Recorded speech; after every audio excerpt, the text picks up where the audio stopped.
या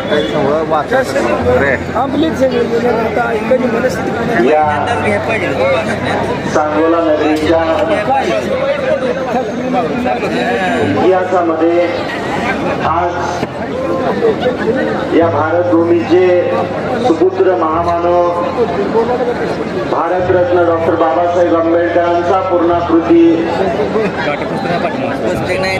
पुतळा या चबुतऱ्यावरती आगमन होत असताना आज महामाता भीमाई रमाजी आंबेडकर यांची 171वी जयंती आहे आणि मंचावर उपस्थित या तालुक्याचे माजी आमदार आमच्यासारख्या तरुणांचे मार्गदर्शक माननीय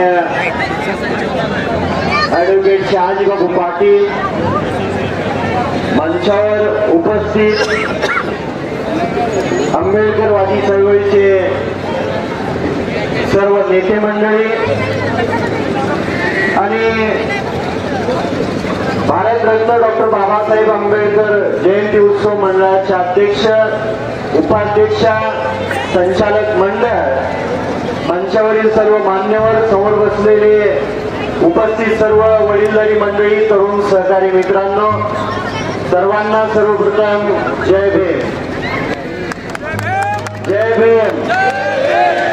आवाज येत नाही. जय भीम.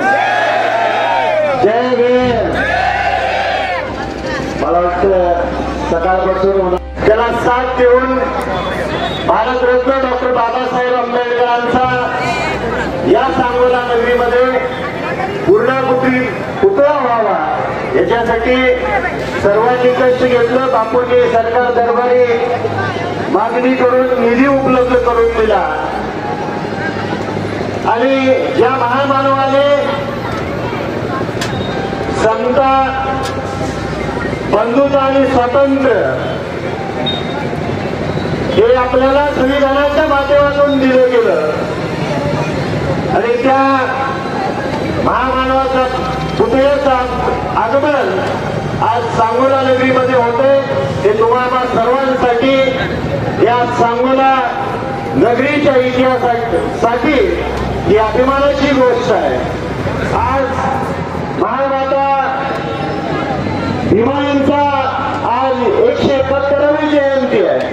निश्चितपणे तुम्हा सर्वांना त्या जयंतीच्या खूप खूप शुभेच्छा देतो आणि आज या ठिकाणी भानुकीबाईंनी संविधानाची प्रत वाटण्याचा चांगला उपक्रम हाती घेतलेला आहे. भविष्य काळामध्ये डॉक्टर बाबासाहेब आंबेडकरांचा विचार टिकला पाहिजे, संविधान टिकलं पाहिजे आणि संविधानाची अंमलबजावणी 1960 सालापासून या देशामध्ये होतीये.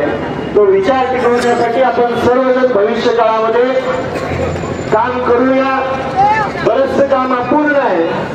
तर जयंती उत्सव मंडळाला हे लोकप्रतिनिधी या नात्याने तुम्हाला शब्द देतो, प्रतिनिधी या नात्याने तुम्हाला विश्वास देतो आणि आज पुतळा आणताना मुंबईपासून सांगोल्यापर्यंत सर्वांनी कष्ट घेतले. तुम्हाला सर्वांचं मी खूप खूप अभिनंदन करतो आणि आभारी मानतो. त्याचबरोबर हा पुतळा ज्यांनी तयार केला असे कारागीर आणि या पुतळ्याच्या आगमनासाठी धम्मविधीसाठी आलेले कोल्हापूरहून आलेले बंते साहेब असतील, बंते संमोदी आणि बंते गोविंदा मानोला यांचंही मी त्याबद्दल तुम्हाला सर्वांचं. आपण सांगोला पॉलिटिक्स YouTube चॅनल जर पहिल्यांदा पाहत असाल तर नक्की सबस्क्राईब करा आणि तालुक्यातील प्रत्येक बातम्या, ताज्या घडामोडी काही क्षणात जाणून घ्या.